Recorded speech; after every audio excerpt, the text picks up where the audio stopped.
be okay. I know people who specialize in am I going to be okay? I like that. You may need glasses, though. Yeah. Schedule a complimentary goal planning session today with TD Ameritrade.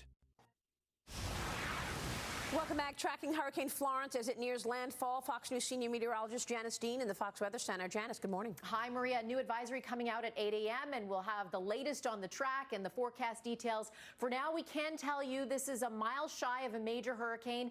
It was downgraded to a Category 2, but the results are still going to be the same as they were yesterday when it was a Cat 4.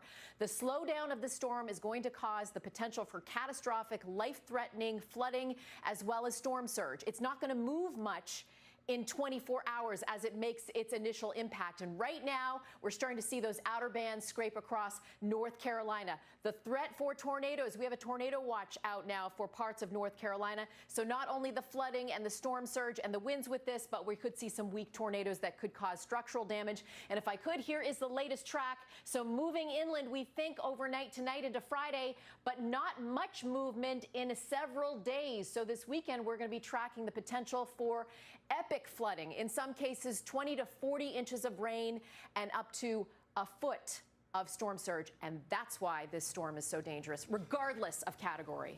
Wow. All right, we'll be watching that flooding. Janice, thank you. Janice Dean in the Weather Center. Another impact from the hurricane has been the price of oil. Though down this morning 1.5%, the price of crude is sitting just below $70 a barrel. It's seen a bump lately as Florence gets closer to land. Joining us now is the Schork Report publisher, Stephen Schork. Stephen, what do you make of the run-up in oil lately, and what's your take on the impact from Hurricane Florence? Well, the run-up in oil related to Florence was complete hype, Maria. We have to understand that crude oil rising on the fact that a hurricane is entering North Carolina, that is to say 300 miles away from the nearest crude oil refinery, does not make any sense. In fact, crude oil does not have, or energy in the state of North or South Carolina, does not have a lot of infrastructure outside of a main pipeline, the Colonial Pipeline, but that pipeline is 200 miles away from the impact of Florence. So this was a lot of hype, and I think that hype now is being exercised out of the market. What's happening to gas prices on the ground there on the coast? As you know, this is a free market. They're allowed to set the price at anything they want. What are consumers seeing? Well, consumers are seeing what we always see during a natural event. You are seeing price spikes. Stations are running out of gasoline. That's only going to increase over the next week.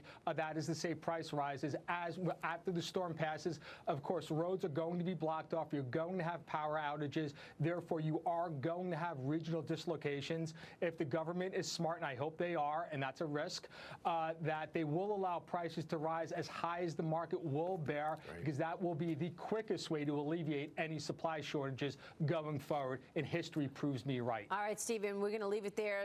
The price now at $69.41. Thanks so much for weighing in this morning. Stephen Schork, thank you, joining us right now. We wanted to show you this tweet that the president just tweeted out on Jamie Dimon's 2020 election